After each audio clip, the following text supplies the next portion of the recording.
नमस्कार दोस्तों, मेरा नाम है विमल सिंह। बालाजी स्टडी अड्डा में आपका स्वागत है। आज जो है वो 6 नवंबर 2020 जो है वो तारीख है। और आज जो आपके पेपर हो रहे हैं बीटीसी डीएलएड द्वितीय सेमेस्टर 2020 के, इसका आज हम देखेंगे सॉल्यूशन तृतीय प्रश्न पत्र विज्ञान का। इससे पहले के जो दो पेपर हुए हैं, पहला और दूसरा वाला, दोनों ही पेपर का सॉल्यूशन हम करा चुके हैं। पिछला दूसरा वाला पेपर जो आपका प्रारंभिक शिक्षा के नवीन प्रयास था, वो साइड में आई बटन में आपको मिल जाएगा और कंप्लीट प्लेलिस्ट वीडियो के डिस्क्रिप्शन में आपको मिल जाएगी। तो चलिए शुरू करते हैं बहुविकल्पीय से। थोड़ा सा जूम कर देते हैं। तो पहला बहुविकल्पी आपका था जूल जो है वो मात्रक है, कार्य का होता है, ऊर्जा का होता है, कार्य और ऊर्जा दोनों का होता है या शक्ति का होता है। तो आप क्या कहेंगे? जूल जो है आपका कार्य का मात्रक भी होता है, ऊर्जा का भी मात्रक होता है। तो कार्य और ऊर्जा दोनों जो है आपका बिल्कुल सही हो जाएगा। दोनों ही चीजें मैंने आपको बताई थी। अगला प्रश्न देखते हैं। रबी की फसल है, ये तो मैंने आपसे पहले भी कहा था कि खरीफ है, रबी है, यहां से प्रश्न आते हैं, इसीलिए मैंने ट्रिक भी आपको बताई थी। और ये ट्रिक मैंने आज से 2 साल पहले बताई थी, 2017 बैच के लिए। मैं आपको स्क्रीनशॉट भी दिखाता हूँ, ये देखिए स्क्रीनशॉट। नीचे देखिए लिखा हुआ है 2 साल पहले, 2 years ago पहले खरीफ, रबी और जायद की फसल याद करें, ट्रिक से मैंने वीडियो डाला था। और इसमें ट्रिक क्या थी? ये रबी की फसल पूछी गई, तो रबी की मैं आपको दिखा देता हूँ। ट्रिक थी आपकी, आज सच में राई में गेम खेला। तो यहां पर आप देखिए जो सच लिखा है, इस चा से क्या है? चना है। चना कौन सी फसल है? रबी की फसल है। तो आप वापस से ऑप्शन में जाएंगे, मक्का, ज्वार, बाजरा और चौथा ऑप्शन चना दे रखा है, यही बिल्कुल आपका सही हो जाएगा। देखते हैं हमारा अगला प्रश्न तीसरा। चंद्र ग्रहण की घटना जो है वो कब होती? बहुत ही साधारण सा प्रश्न पूछा गया था। अमावस्या, पूर्णिमा, अमावस्या की रात या कभी भी। और मैंने आपको दोनों चीजें बताई थी कि चंद्र ग्रहण की घटना जो है वो आपकी पूर्णिमा के दिन होती है, और जो सूर्य ग्रहण की घटना होती है वो आपकी अमावस्या को जो है आपकी होती है। पर यहाँ चंद्र ग्रहण पूछा गया था, तो आपका ऑप्शन नंबर 2 पूर्णिमा के दिन जो है वो बिल्कुल सही हो जाएगा, ऑप्शन नंबर 2 वाला। तीसरा बहुविकल्पी देखते हैं। तीसरा बहुविकल्पी पूछा गया था कि डीपीटी के टीके से बचाव होता है। चार ऑप्शन थे, डिप्थीरिया, काली खांसी, टिटनेस या उपर्युक्त तीनों। तो इसकी फुल फॉर्म ही होती है डीपीटी की। डी से होता है आपका डिप्थीरिया, तो आपका डिप्थीरिया हो जाएगा। पी से होता है पर्ट्यूसिस, जिसको हम काली खांसी कहते हैं। और जो टी है उससे होता है टिटनेस, जो नहीं कि आपका उपर्युक्त तीनों जो है वो बिल्कुल सही हो जाएगा। देखते हैं हमारा अगला और लास्ट बहुविकल्पी है। प्रश्न पूछा गया था कि CaSO4 में Ca की जो है वो संयोजकता क्या है? और ऑप्शन में आपका +1 दे रखा है, +2 दे रखा है, -2 दे रखा है और -1 दे रखा है। CaSO4 आपका क्या होता है? कॉपर सल्फेट होता है। और यही सेम चीज मैंने अभी हाल ही में चतुर्थ सेमेस्टर के संदर्भ में बताई थी। देखिए CaSO4 को आप कुछ इस प्रकार से लिखते हैं, CaSO4। तो यहां पर पूछी किसकी गई है? कैल्शियम की पूछी गई। तो कैल्शियम का आपका परमाणु क्रमांक कितना होता है? आप कहेंगे 20 होता है। तो जैसे कि आपका 20 यहाँ मैं साइड में लिख रहा हूं, तो इसका आप सबसे पहले करेंगे इलेक्ट्रॉनिक विन्यास। इलेक्ट्रॉनिक विन्यास क्या होता है? जैसे कि आप इस प्रकार से कक्ष बनाते हैं किसी भी इलेक्ट्रॉन को दर्शाने के लिए, तो उसके अलग अलग कक्ष में दर्शाते हैं कि अंदर कितने इलेक्ट्रॉन है, बाहर कितने इलेक्ट्रॉन है। तो इलेक्ट्रॉनिक विन्यास जब आप 20 का करेंगे, तो सबसे पहले आप लिखेंगे 2, फिर दूसरे वाले में मैक्सिमम 8 आ सकते हैं, तीसरे वाले में जो है 18 तक मैक्सिमम जा सकते हैं। पर 18 तब जाता है जब 8 से अगली वाली संख्या नीचे रहे। मतलब तीसरे वाले में आपका आएगा 8 और चौथे वाली जो कक्षा आएगी उसमें आएगा आपका 2। तो 2 8 8 2, इस प्रकार से आपका 20 का इलेक्ट्रॉनिक विन्यास होगा। गिन लीजिए इसको, 8 2 10, 18 और 2 20, यानी कि लास्ट में आपका कितना आ रहा है? 2 आ रहा है। तो आपका 2 यहां पर तो हो जाएगा। अब सवाल ये उठता है +2 होगा कि -2 होगा, दोनों ऑप्शन में है। तो जो लास्ट में 2 आया है, ये क्या होती है? ये आपकी संयोजकता होती है। सबसे पहले तो इस चीज को समझिए, बाहरी कक्षा में उपस्थित इलेक्ट्रॉनों की संख्या को मैंने बताया था संयोजकता कहते हैं। अब सवाल ये उठता है +2 आपका संयोजकता होगा या -2।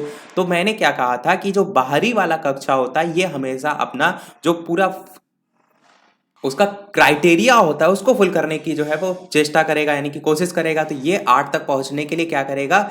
या तो 8, या कह सकते हैं 18 तक पहुंचने के लिए क्या करेगा? बाकी इलेक्ट्रॉन इस खुद किसी से ले ले, या तो 2 किसी को दे दे। तो इसको 2 देना आसान ज्यादा पड़ेगा, इसलिए ये आपका +2 संयोजकता जो है वो होगी। यदि क्या होता, यदि ये अपना 8th या 18 कंप्लीट करने के लिए किसी से लेता इलेक्ट्रॉन, तो क्या होता? आपका जो +2 है उसकी जगह -2 हो जाता। तो यहां पर आपका आंसर क्या हो जाएगा? +2 बिल्कुल जो है वो सही हो जाएगा। सारी चीजों को रफ कर देते हैं।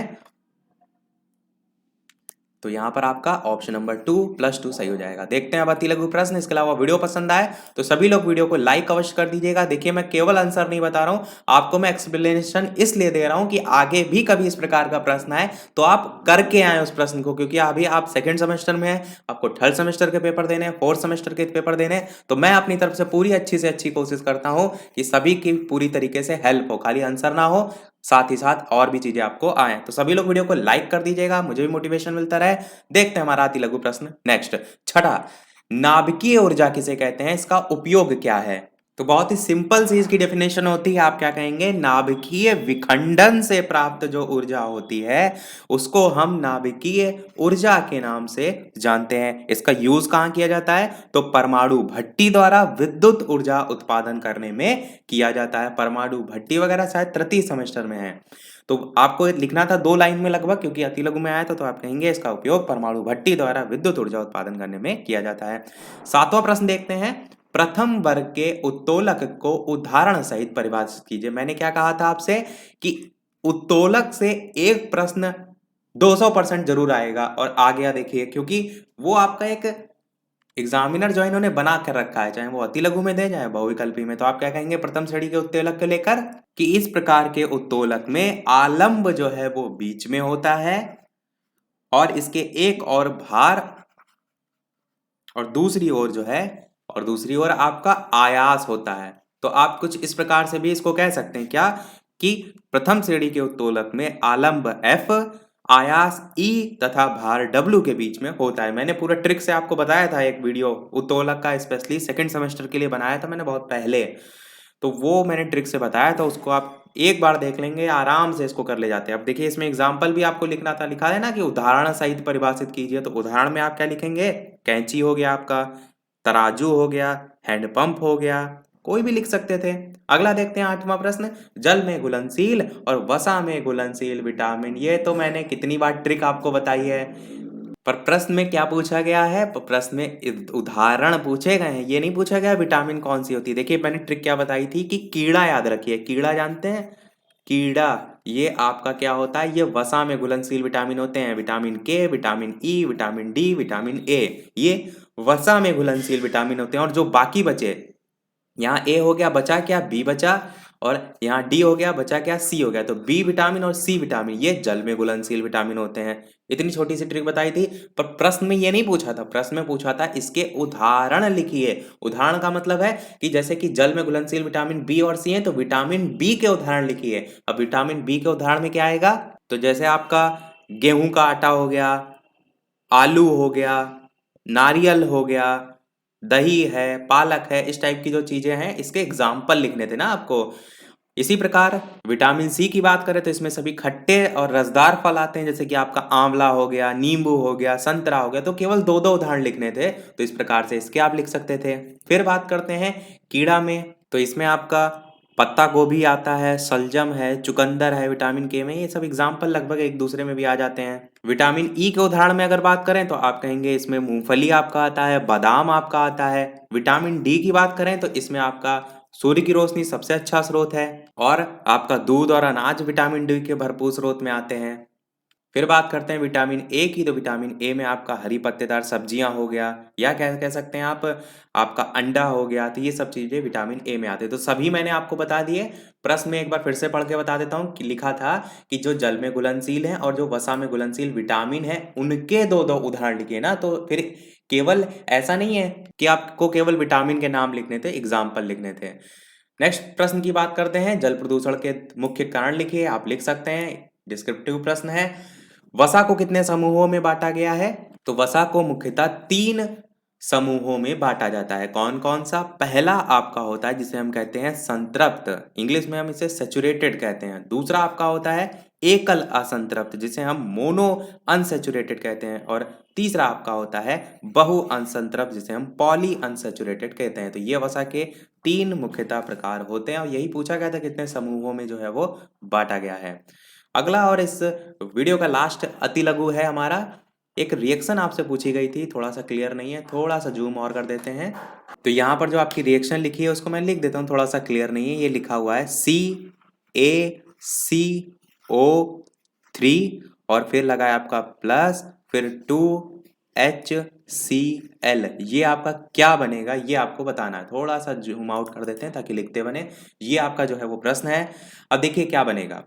मैंने रिएक्शन आपको करना बताया था कि आपको दोनों साइड की बैलेंस करके चलना है। तो जब Ca को इधर से आप ले जाएंगे तो Ca और Cl मिलकर क्या बनेगा, CaCl2 बनेगा। क्या बनेगा, CaCl2 ये बनेगा।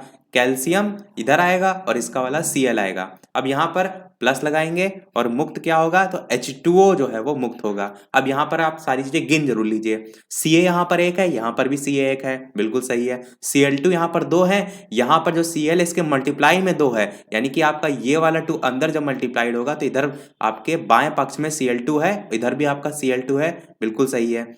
फिर इधर साइड आप आएंगे तो H2, यहाँ पर H की संख्या कितनी है, 2 है। इधर आप देखिए तो ये 2 मल्टीप्लाइड H से होगा तो H जो है वो 2 है, इधर भी सही है। O आपका बचा, O इस दाएं हाथ पे 1 है।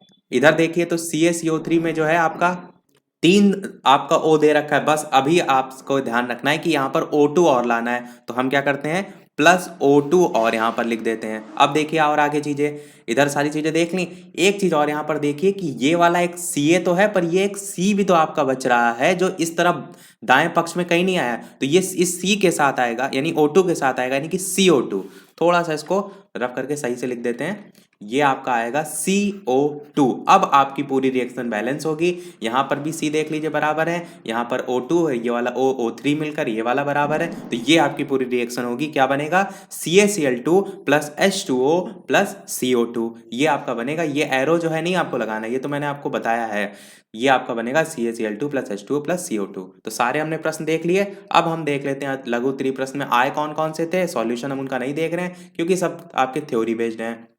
प्रश्न आपका है 12 नंबर, भौतिक और रासायनिक परिवर्तन में क्या अंतर है, उदाहरण सहित लिखिए। फिर है मृदा प्रदूषण जो है उसके स्रोत और प्रभाव। फिर मनुष्य के श्वसन तंत्र का नामांकित चित्र, ये तो आपका शायद उसी बुक में ही दे रखा है जो आपकी पवन पवन वाली गाइड बुक है, सीरीज है। इसी प्रकार प्रोकैरियोटिक, और मैंने कल क्या किया था, डीएलएड सेकेंड सेमेस्टर की पवन जो है उसकी 2020 वाली जो सबसे लेटेस्ट पवन है उसके सभी लघु उत्तरीय प्रश्न की पीडीएफ मैंने टेलीग्राम पर इसीलिए भेज दी थी। उस पीडीएफ में ये आपका श्वसन तंत्र वगैरह सारे चित्र हैं। प्रोकैरियोटिक यूकैरियोटिक कोशिकाओं में अंतर भी उसमें दे रखा था, इसीलिए मैंने भेज दिया था कि आपको हेल्प हो जाए उस पीडीएफ से। उत्तोलक क्या है, इसके प्रकार उदाहरण सहित लिखिए, वो तो आपको मैं बता ही चुका हूँ।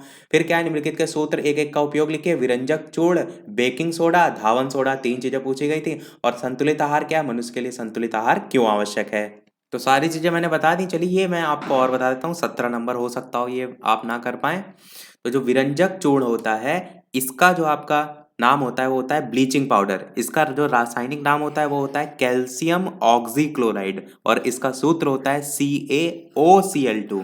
मैंने आपको विरंजक चूर्ण के अलावा बेकिंग सोडा, धावन सोडा बताया था। विरंजक चूर्ण आपके कोर्स में पता नहीं था कि नहीं, पर मैंने ये दोनों बताए थे। बेकिंग सोडा मैंने क्या बताया था, इसका सूत्र होता है NaHCO3, जिसे हम क्या कहते हैं, Na मतलब सोडियम, H मतलब हाइड्रो और CO3 मतलब कार्बोनेट। पर यहाँ पर जब इसके साथ जुड़ जा रहा है तो हम इसे क्या पढ़ते हैं, सोडियम बाइकार्बोनेट पढ़ते हैं। तो इसका क्या होता है, सोडियम बाइकार्बोनेट। और तीसरा आपका पूछा गया था धावन सोडा, इसका सूत्र होता है आपका Na2CO3, ये इसका सूत्र होता है। और धावन सोडा को हम क्या के नाम से जानते हैं, वॉशिंग सोडा के नाम से जानते हैं। इसका जो नाम होता है वो होता है सोडियम कार्बोनेट, Na2CO3.10H2O इसका सूत्र होता है, Na2CO3.10H2O। बाकी उपयोग वगैरह लिख सकते हैं। मैंने बताई सारी एक एक चीजें सेकंड सेमेस्टर के, केवल और केवल सेकंड सेमेस्टर के कम से कम नहीं तो 400 से ऊपर वीडियो पड़े हुए हैं।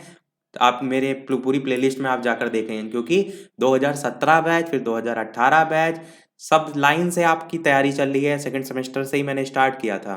तो इसी के साथ हमारा वीडियो ओवरऑल कंप्लीट होता है। आपसे केवल एक निवेदन है, वीडियो को सभी के साथ शेयर अवश्य कर दीजिएगा।